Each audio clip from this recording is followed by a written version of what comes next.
வேர் சொல்லை வச்சு வினையெச்சம் வினையாளனை பெயரை கண்டுபிடிக்கிறது பார்க்கலாம். வேர் சொல் எப்பவுமே கட்டளை சொல்லாக இருக்கும். எடுத்துக்காட்டு செய். வினை முற்றுன்னா ஒரு செயல் முடிவடைந்திருந்தால் அதுதான் வினை முற்றுன்னு சொல்லலாம். எடுத்துக்காட்டு சென்றான், வந்தான். வினையெச்சம் முடிவு பெறாத வினை சொல். அது ஊ மற்றும் ஈ சத்தத்தில் தான் முடிவடையும்.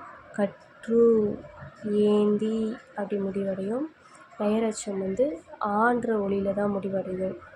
பெற்ற, வந்த, அதில் முடிவடையும்.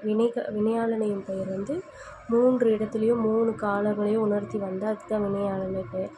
உண்டவர் அப்படின்றது உண்டவர், உண்கின்றவர், உண்பவர் அப்படின்னும் சேர்த்து வரும். அதை தான் வினையாளனையும் பெயர் சொன்னால். தொழில் பெயர் ஒரு தொழில் அதை குறிக்கிறது தான் தொழில் பெயர். தள்ளுன்னு முடிவடையும். அந்த வினை